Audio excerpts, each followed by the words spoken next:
Dale, Más vamos. vale. Bueno, estamos aquí con la señora ¡Oh! Karina Sama. Esperá que me parece que está bueno tenernos así, ¿no? Para grabar, así se nos ve parejito. Bueno, Parejito. me estás desvirgando en esta experiencia turca. Ah, la miércoles. Nada, pero Mira, uno nunca sabe cuándo se puede encontrar con estas cosas. se nos ha dado.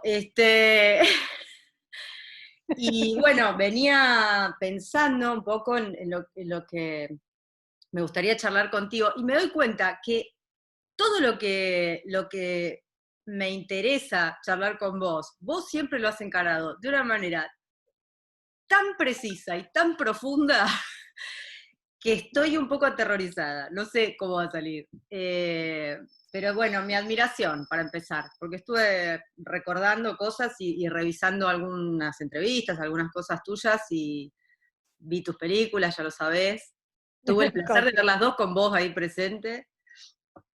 Y bueno, me pasa esto. Así que la pregunta que te quiero hacer no se me ocurrió todavía. Espero que surja en el devenir de esta charla. De una va a surgir y si no, va a surgir la respuesta. No va Exacto. a surgir la O pregunta. más preguntas, muchas más O más preguntas que decían preguntas. bárbaro también. En, en Eh, realidad, me parece que está buenísimo pararnos sobre las preguntas también, porque las preguntas tienen lo suyo.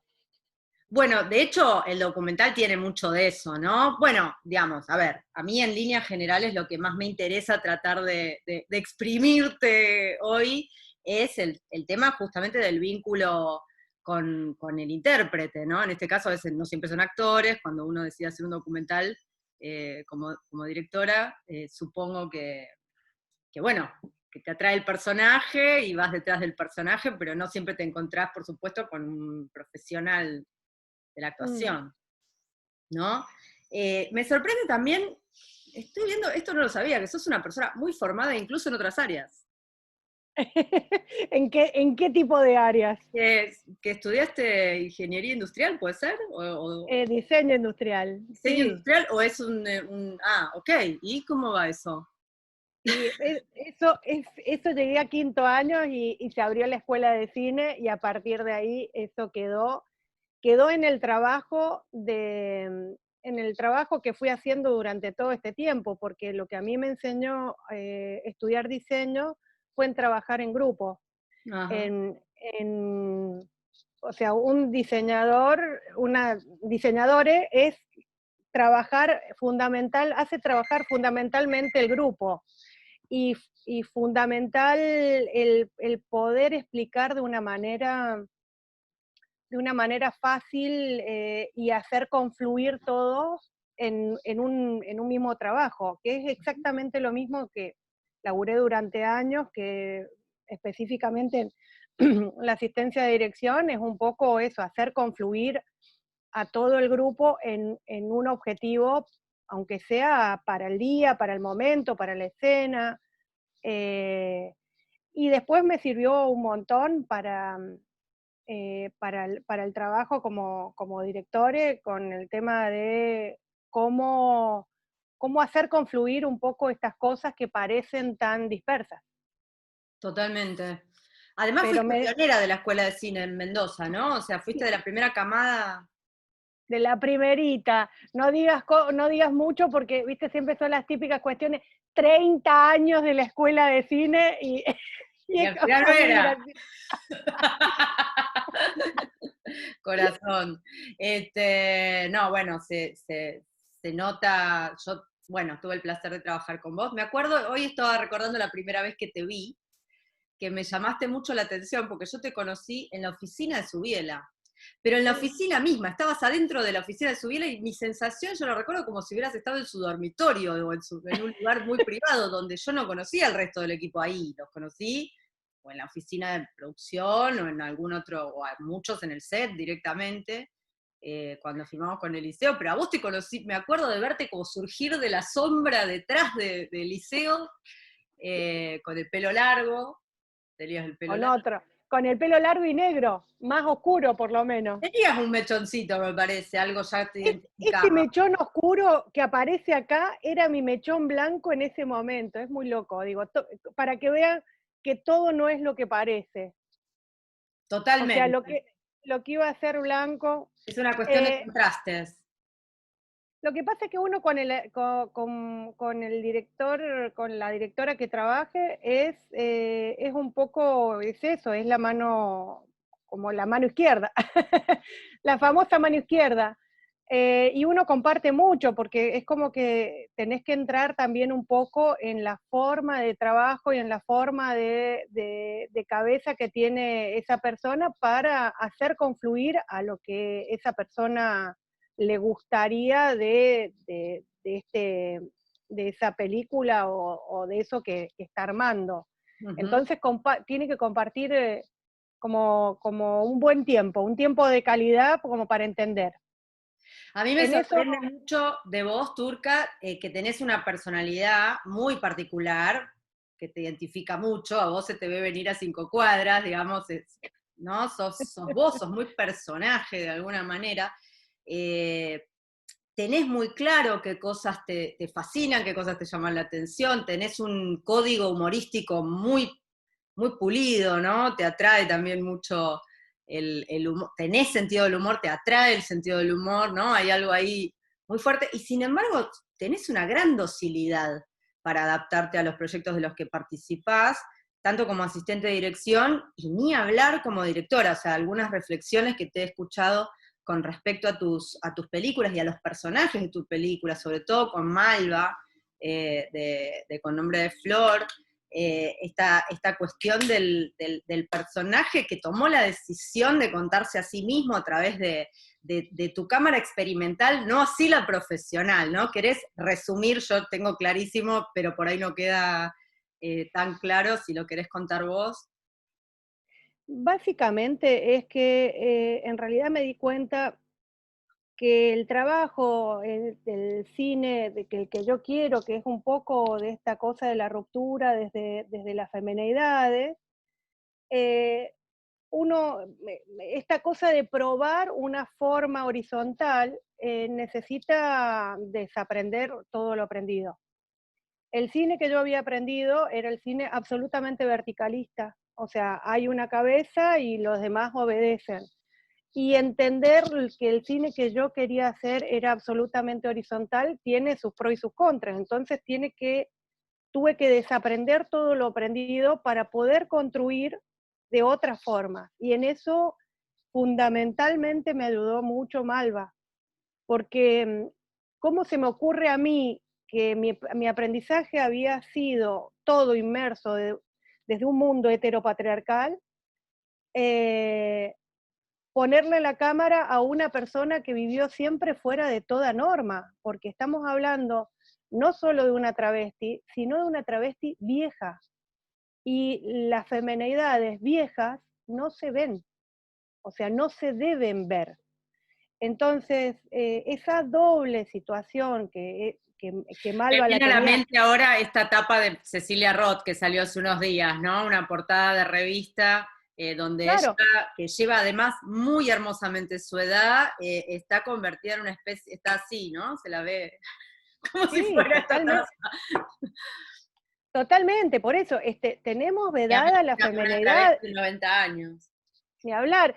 Y si encima esa travesti de 90 años no solamente te quiere mostrar esta bidimensión que estamos viendo entre nosotras, que es lo que estamos acostumbradas a poner la cámara y vernos así como nos estamos viendo, cámara a la altura de los ojos y bidimensional.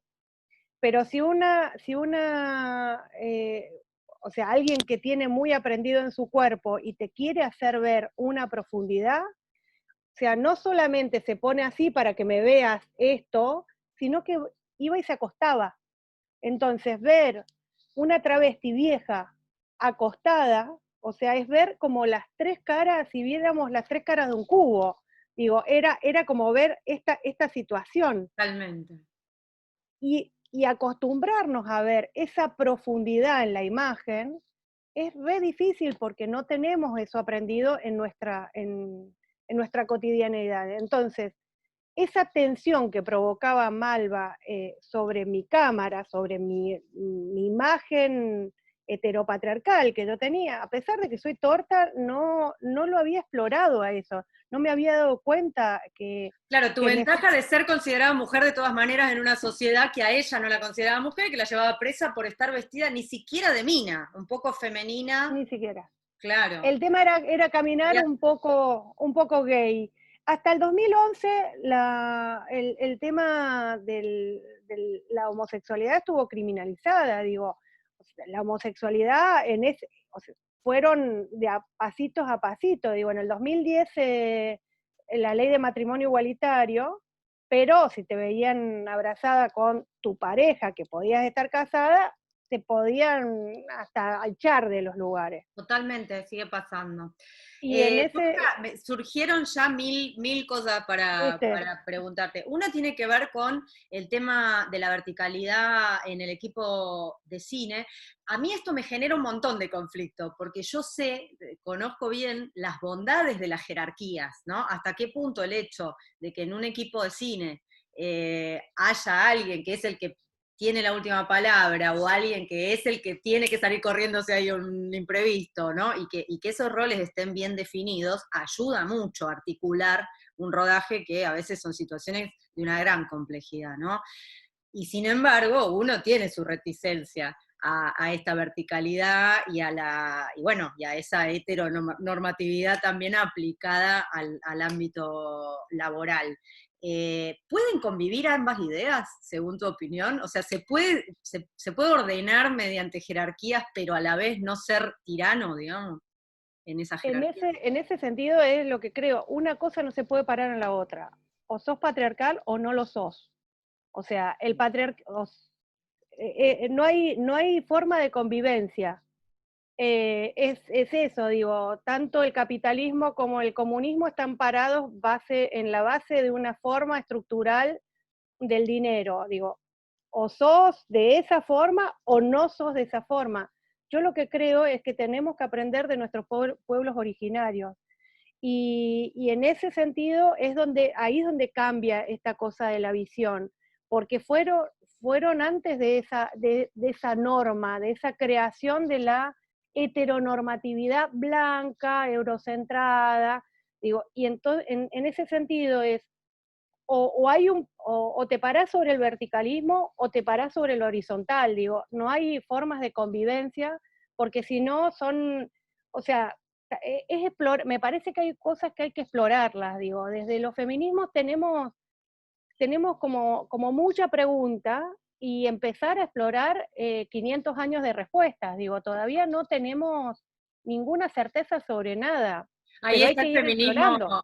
el feminismo comunitario, ¿no? Dio varios pasos rápidamente en estos últimos años en la comunicación, en la divulgación de ideas similares a las que me estás transmitiendo ahora, ¿no?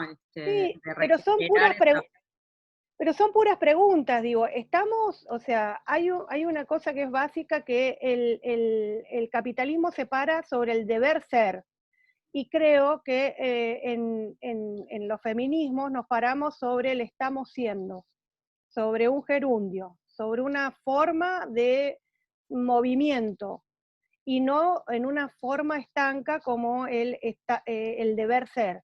El deber ser es una forma estanca, dura, que se para sobre solamente un binomio, hombre y mujer.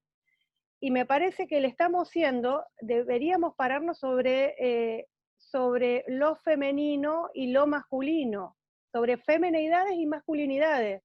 En el cuerpo de quien esté esa masculinidad, esa femenidad, O ambas, ¿no? También, por claro. eso digo, en ese sentido es dos pedos aparte. Digo, lo tenemos.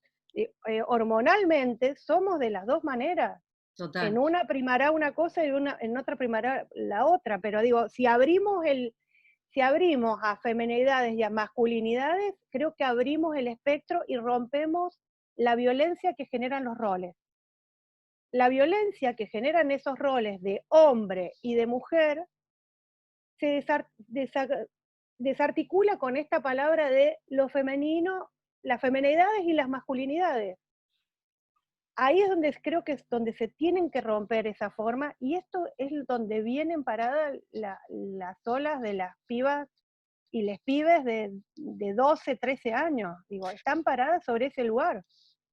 Turca, y trasladando esto a la estética cinematográfica, ¿no? Antes hablábamos de los equipos, lo podemos retomar en algún momento, cómo se traslada esto a la organización del equipo de rodaje, de cine, pero trasladado a la estética, en general, sobre todo los actores, solemos entender la puesta documental, la puesta de cine documental, como una especie de cámara vertiginosa que va a buscar lo que está pasando, ¿no? Y en general cuando te proponen una película y te dicen, tiene una intención documental, ¿no?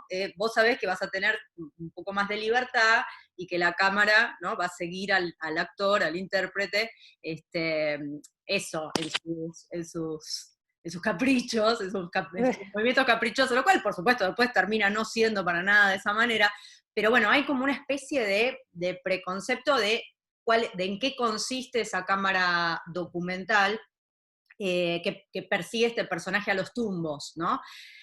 Mientras que tu construcción, por ejemplo, con respecto a Malva, todo lo que venías describiendo y lo que termina siendo, el hecho de que vos, o sea, está bien, de por medio estuvo su desaparición física, ¿no? Malva murió cuando vos empezabas el rodaje formal de este documental que terminaste construyendo con tu acopio de material de investigación, ¿no es cierto? Entonces, de alguna manera, las circunstancias te forzaron a este escorzo del que después tomaste conciencia incluso, ¿no? Ni siquiera Total. vos misma te estabas dando cuenta Sí. mientras ocurría. Es decir, que esta horizontalidad en la toma de decisiones estéticas en tu película se te dio, ¿no? Total. Pero es muy distinto el proceso de esa fantasía que a veces se le arma a los actores de lo que es una cámara documental, ¿no? No es alguien que persigue una cosa, sino alguien que se fusiona con un personaje o con una circunstancia, ¿no es cierto? Me interesa porque, digo, a nosotros a veces o sea, a veces nos quieren involucrar eso en esta especie de intención documental que termina siendo otra cosa y en definitiva medio que no es nada, ¿no? Como propuesta, como opuesta. Y a la vez, digamos, me interesa también perdóname, tu palabra como directora de documentales, que también tenés que dirigir intérpretes, digamos, no es que no hay actores, o sea, no hay actores quizás profesionales, pero tenés que dirigir intérpretes. ¿Se entiende? Me enrosqué muchísimo, pero yo creo que vos vas... No, pero te entendí, te Ok, entendí. gracias. Hay dos cosas, hay dos cosas. Una es la estética documental, que la estética documental deviene de un contrato con el espectador. Porque ese contrato es como que yo estoy diciendo que es un documental, hay una cierta situación de esta cámara libre, y donde el espectador cree que lo que le voy a contar es Es una verdad, verdad.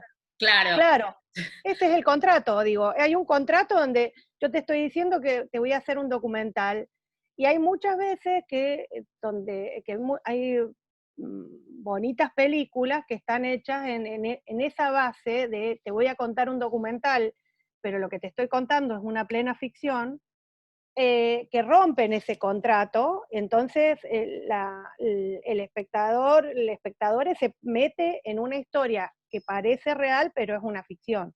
Podemos poner como ejemplo los hermanos Dardenne, ¿no? Para salir de la Argentina, Total, ponele, ¿no? Sería total, como un non plus total. ultra de eso que estás diciendo. Bueno, en Argentina, Perrone, Claro, digo, hay, miles, sí, pero por claro, eso se repone digo, totalmente. Capuzano, digo, en ese sentido hay como muchas como formas de... en esta exploración que yo hice con Nombre de Flor, yo no la podría haber visto si no fue a través de el ojo de otra traba milenarias, porque yo entiendo como que son De milenarias con Marlene, esa ¿verdad? cabeza. Estás hablando. Marlene Guadar.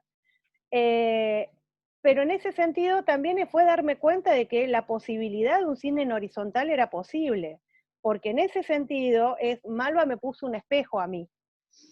O sea, Malva hizo con su entrevista, con su propia imagen, lo que quiso, y al morirse me privó de la domesticación que uno hace. Eso es Digo, ahí maravilloso. es donde está el verticalismo. El verticalismo es yo te pregunto, vos contestás. Y cuando hay otras sensibilidades, no, me cago en lo que vos me preguntes, yo te voy a responder desde donde yo sé y voy a mostrarte lo que yo sé. El obligarme a verla en sus tres facetas, en su profundidad de travesti vieja, eh, yo no sé si hubiera sido capaz de ir a ese tipo de imagen y de explorar ese tipo de imagen y dejarme llevar por ese tipo de imagen, porque para mí eso era una cierta tensión.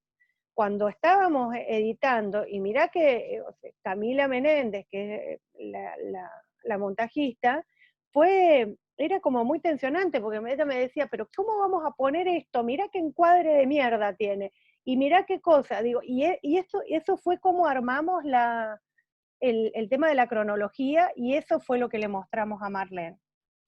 El tema de involucrarme a mí a partir de esa imagen y de esa imagen de que Marlene me dijo, me habló del tema del escorzo y de esta forma en la cual se había plantado Malva, eh, fue también exponerme, digo, y es también una decisión de desintegrarse como directore, como documentalista, que uno tiene que estar acá arriba para poder preguntar y ser respondido No, de vos la manera tranquilamente más. todo ese material lo podrías haber mandado al archivo de la memoria trans y no hacer tu película. Listo.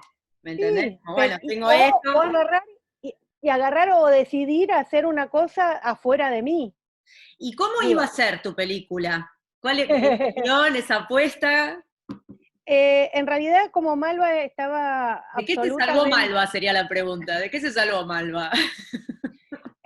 como Malva estaba muy politizada, o sea, y en cierto modo este antiperonismo la llevaba casi a una derecha suave, pero la llevaba a una derecha, eh, pensé en una persona que pudiera, que tuviera una mayor feminidad dentro de un cuerpo masculino, que estuviera estudiando danza, o sea, alguna carrera artística, en este caso Manuel estaba estudiando expresión corporal y danza, entonces el objetivo era bailar la vida de Malva, pero por debajo era que yo sabía que iban a chocar, porque Manuel es del PO, del Partido Obrero, frente a una traba del casi gorilismo, era como Aniceto una 2 chispa. iba a ser.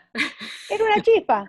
Claro, era una chispa espantosa, digo, por ahí se podía quemar en la primera entrevista, o no, o funcionaba, o digo, esta belleza de Manuel la conmovía a Malva, porque en cierto sentido era, o sea, es eso de la postura de las vejeces que no niegan su posible sexualidad. En cierto sentido yo pensaba que también eso le iba a despertar esa sensorialidad. Que Entonces, nunca en ese abandonó, ¿no? sentido, Vos también mencionás en alguna entrevista que cuando se trasladaban en remis le tiraba medio onda a los remiseros y que tenía total, como permanentemente un jueguito ahí sensual, ¿no? total, totalmente. Y tenía una cosa, una elegancia, un porte, Malva, que era increíble, digo. Dentro de lo femenino, aunque ella se planteaba una cuestión también de etaria, o sea, etaria y de tanto machaque de lo que estás haciendo, lo que estás sintiendo, lo que estás pensando está mal, que, que a pesar de ella misma, su cuerpo resurgía, o sea, su cuerpo estaba ahí. Entonces siempre es como que ella nombraba su genitalidad masculina y que siempre estaba pendiente de eso, aunque su feminidad salía por todos los poros. Sí, claro, O sea, incuestionable, sí, sí. yo llegué y vi una viejita, digo, en ese sentido. Pero bueno, volviendo a esta cosa de la pregunta, el tema es esa domesticación, que me parece que eso viene también un poco de la ficción.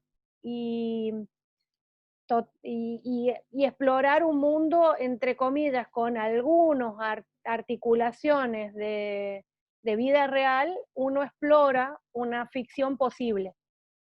Esa era lo que yo había escrito como esta ficción posible, que no sabes para dónde va a ir.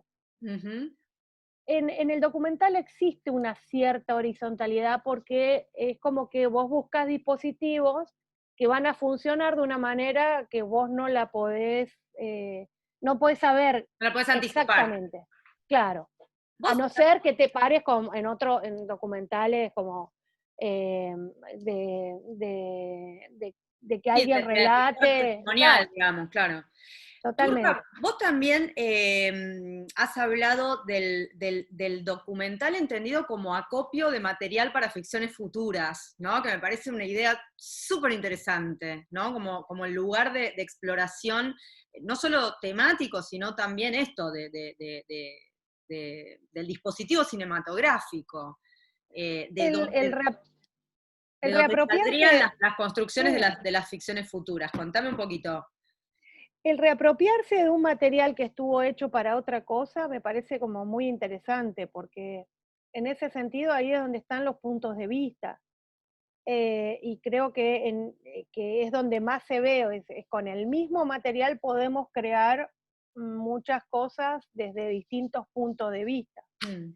Eso me parece como muy interesante el trabajar archivos. Y con Nombre de Flor hay pilares de forma de trabajar archivo, porque uno que era el que me interesaba era mostrar la época a través de un noticiero de época. O sea, Malva estaba viviendo en esta época.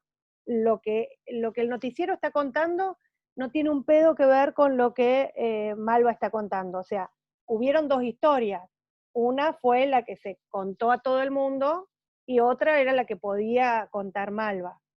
Entonces era un poco poner en contexto a Malva a través de esos noticieros de la época.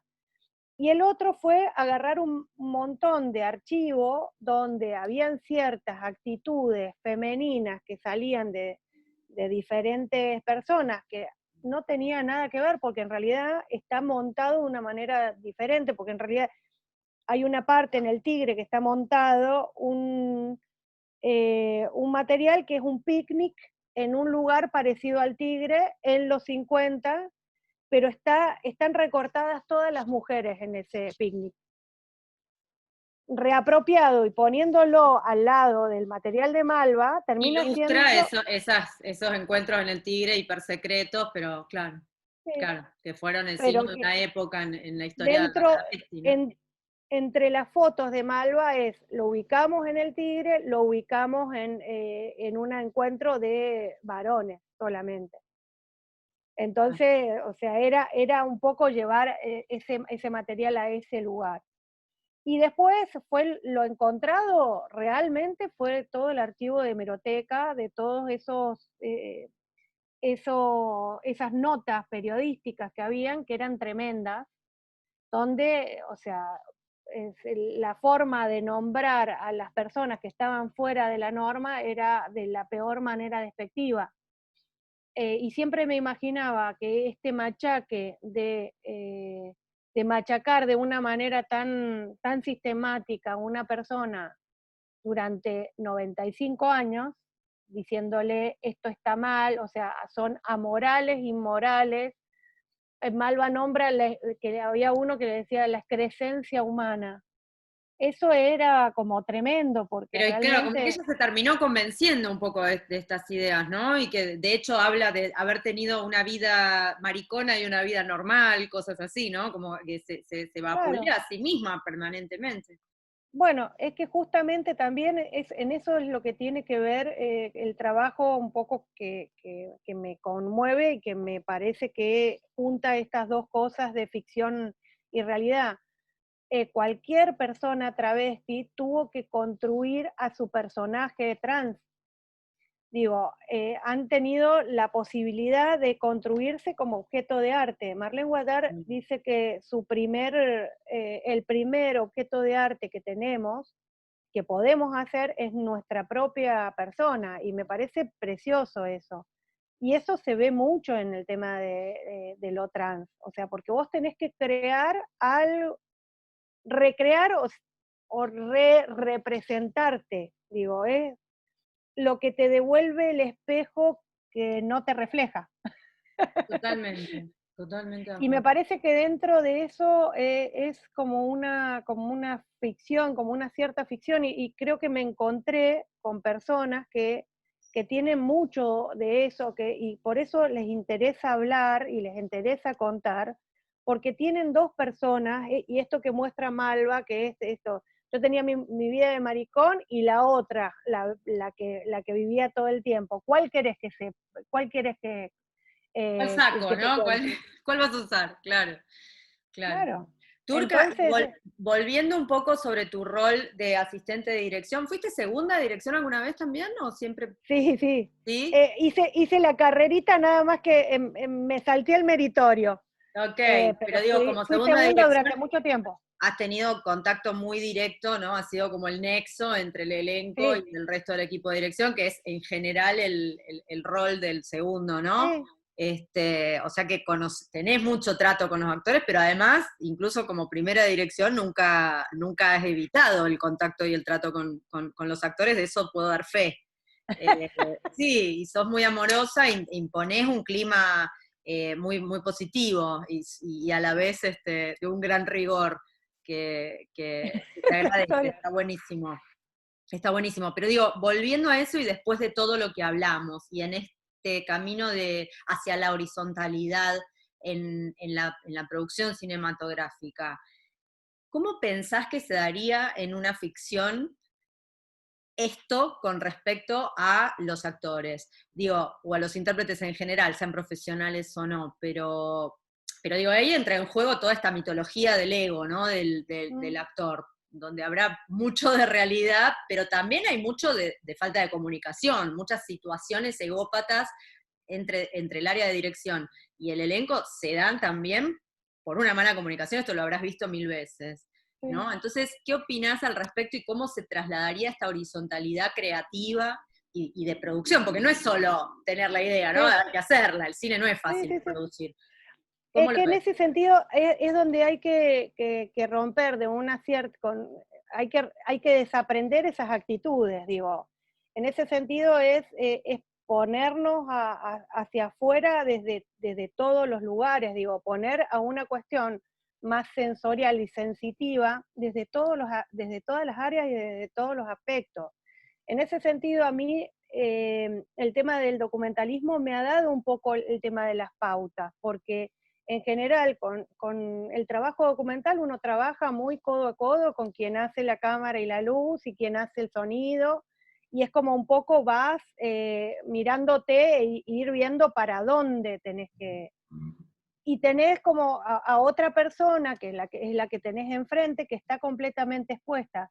Pero también si vos le haces sentir de que vos, estando del otro lado, estás igual de expuesta que lo que está esa persona, cambian un poco esta cuestión, lo que te digo, el tema de las jerarquías, cuando las cosas se ponen todas sobre la mesa, y hay una cuestión fundamentalmente basada en el respeto, creo que en cierto sentido es como se empiezan a horizontalizar las cosas solas. Y creo que ahí es donde hay que, donde hay que apelar y hay que romper un montón de egos.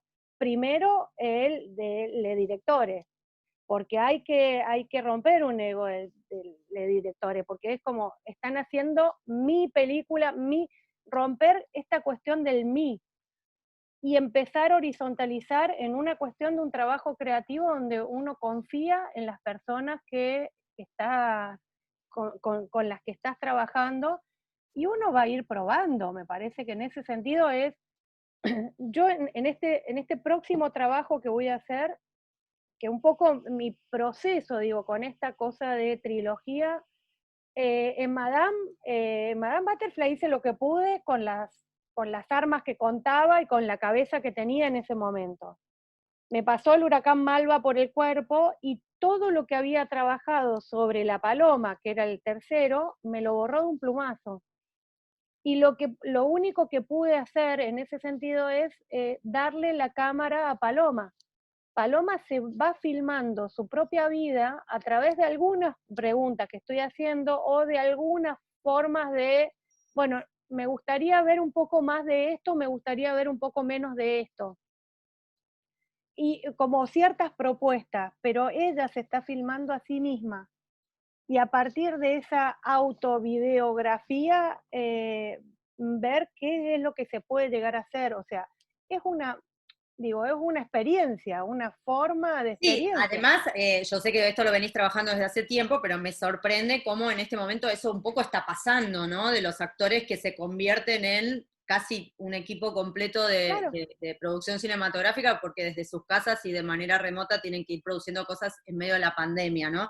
Cómo esto total. también, por supuesto, genera un conflicto porque hay un montón de trabajadores preparadísimos en cada área, y obviamente no se puede pensar en un ideal de producción cinematográfica que los deje a todos afuera, ¿no? Entonces Ujú, digo, es súper complejo, es súper total, complejo. Pero, digamos, total. un Pero arte tan nuevo no se puede negar a experimentar, ¿no? Y mucho menos en una época en la que tenemos dispositivos con los que podemos ir registrando material de manera casi compulsiva, si queremos. claro, claro, totalmente. Y aparte, creo que uno puede llegar a, a cierto trabajo, de cierta intimidad que no podrías llegar nunca. Con la Paloma yo estoy trabajando el mundo de la cárcel, el mundo de la prostitución y el mundo pleno de un criadero de un criadero de animales al aire libre donde todo el mundo anda libre por el pasto, digo. Y es como una cosa como que parecieran que no pudieran convivir, pero conviven en una persona. Y me parece que también corresponde a una cosa de la tridimensionalidad que me proponía Malva y del tema de realmente es contate de la manera que vos creas que es mejor contarte. Y vamos a explorar este sistema y me parece que es cierto, digo, yo lo empecé a trabajar desde muchísimo antes, pero Malva se murió en el 2015 y cuando yo pude empezar a dilucidar toda esta cuestión fue en el 2016 y a partir de eso fue donde se planteó que esta tercera fuera a través de la propia cámara y de la propia voz. A mí me parece que en ese sentido, bueno, eso, de que ciertas invisibilidades tienen que contarse en primera persona porque estuvieron calladas durante mucho tiempo y no, en esas personas hay un montón de personas detrás que ya no están, pero son ellas las únicas que pueden contar esa historia. Les debemos la historia escrita por ellas mismas. Turca, y con respecto a los actores y actrices profesionales, vos hablás del margen como tema y como motivo en el cine, ¿no? Como motor incluso en el Mm, cine. ¿Existe el actor marginal? ¿Existe tal cosa? Digamos, ¿se puede aspirar a hacer eso, a ser el actor de los márgenes o la actriz de los márgenes? ahí otra vez vienen las mismas cosas, digo, en ese sentido es, ¿estamos dispuestos a desaprender lo aprendido? Porque en realidad en ese sentido es, no hemos tenido el margen en el propio cuerpo, Mm. porque no hemos vivido en los márgenes. Hemos vivido en una familia heteropatriarcal, con cierta más blanquita, menos blanquita, pero digo, no hemos transitado el tema de los márgenes como frontera, digo, en realidad el tema es, ¿estamos dispuestos a transitar la frontera, o sea, ese margen como lugar incómodo? Porque en ese sentido es donde hay ciertos momentos donde vos agarrás y decís, nada, quiero mi cama, quiero mi como, viste esa Mi cosa de la, burguesía, sí, sí. quiero mi burguesía, digo, y en ese sentido es donde digo ahí, o sea, si hay alguien que puede llegar a transitar los márgenes, es quien esté dispuesto a desaprender absolutamente todo o que lo transite día a día.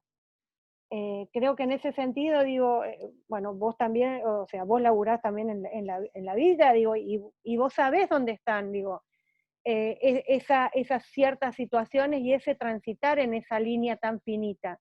Sí, y también cómo se los vuelve a llevar a una estética determinada, que no viene de ahí, Total, que viene de otro lado, ¿no? Y que ellos de total. alguna manera se los obliga a aprender y a mostrarse desde ese lugar. Yo digo, les chiques que tengo en el grupo de la 21, que tengo, bueno, qué sé yo, ese grupo al que pertenezco de alguna manera, tienen sus diversidades de género, y bueno, y todo el tiempo hacen mención a esto, no nos queremos mostrar así, nos queremos mostrar así, no tenemos ganas de contar esta historia, queremos contar esta otra, no me quiero vestir así, me quiero vestir de esta otra manera, montarme y salir a pasear por el barrio, ¿no? Totalmente. Basta del villero de gorrita con el arma en la mano, o sea, como basta. Pero es que no estamos, en ese sentido, es donde hay esta cosa del mundo de lo que se quiere ver y de lo que no se quiere ver. Ahí es donde está el tema, porque en realidad después cuando terminás contando un mundo que no se quiere ver, la gente después te lo compra, digo, y ahí está esta cuestión de, La remera eh, del Che Guevara. Sí, la mercantilización de lo revolucionario, claro. totalmente, Por entonces eso no, es en que ese estamos sentido, siendo, y no hay un haber sido, digamos, no se puede uno detener en esa no idea. hay un deber ser, o sea, ahí nomás te llevan al deber ser. Porque es eso, viste, un poco el tema es lo que hace el mercado es tratar de meterte en la cajita que correspondes. Porque si vos estás permanentemente saliéndote de esa cajita, hay cosas que no te van a poder vender, porque no saben para dónde tenés que ir. Digo, esta cosa de ser el error, de ser el error de este sistema. A mí me causa mucha gracia porque en ese sentido es con esto de ser el error del sistema, es tener un par de tarjetas SUBE y no usar siempre la misma. Entonces no sabes por dónde voy a ir.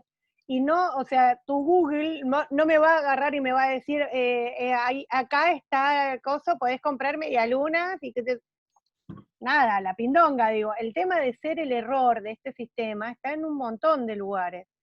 Cuando vos no tenés dinero, sos un error. Y el tema es, yo te empujo a que te compres la zapatilla, que te compres esto, que te compres esto otro, que te compres esto otro, el sistema empuja eso, y cuando una persona que no tiene la forma de comprarse Tiene ese chorea, deseo, la castiga. Claro. claro, es eso.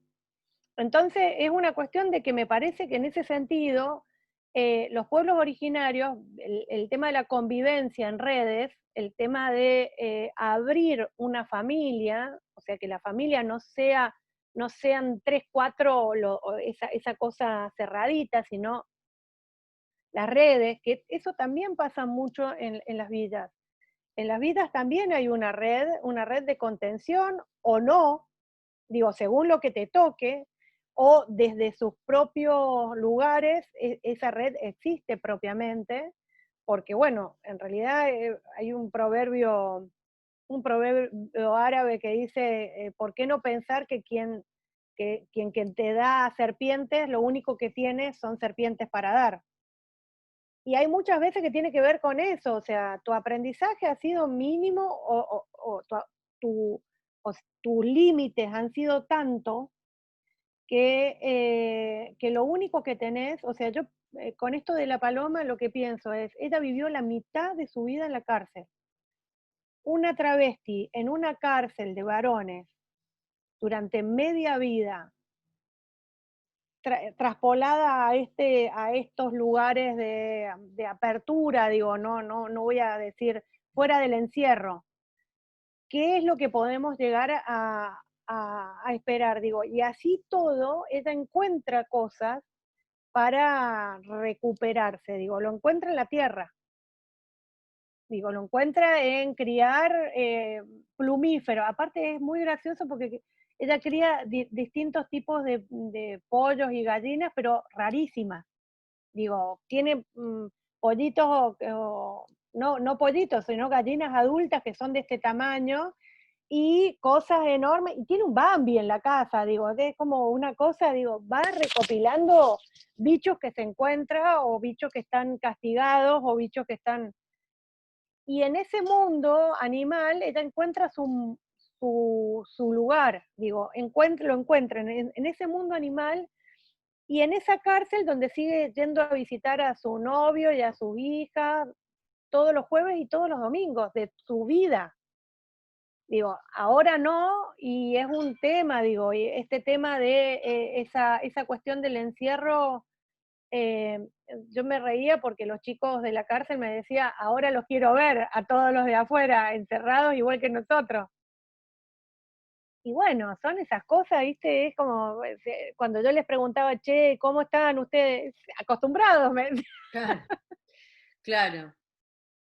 Es como, es otra cosa, digo, el transitar, no, nosotres, al no estar acostumbrados a transitar esa frontera, esos límites, esta época pandémica es tremenda, porque no la sabemos transitar, no podemos, no podemos adaptarnos, digo, en cierto lugar. Y en realidad, personas que están llevadas a los márgenes se adaptan mucho más fáciles. Esta cosa de que sobrevivirá la cucaracha, es cierto, digo, en ese sentido nosotros estamos muy tensionados con esta cuestión. Quienes están en los márgenes tienen otras habilidades y pueden sobrevivir a cualquier cosa. Turca, yo me quedaría con eso. Me parece que es, no sé, es la defensa misma de todo lo que has sostenido en tu carrera. Y repito, doy fe de que también en un set tradicional y con deberes de lo más ortodoxos, te manejas de la misma manera.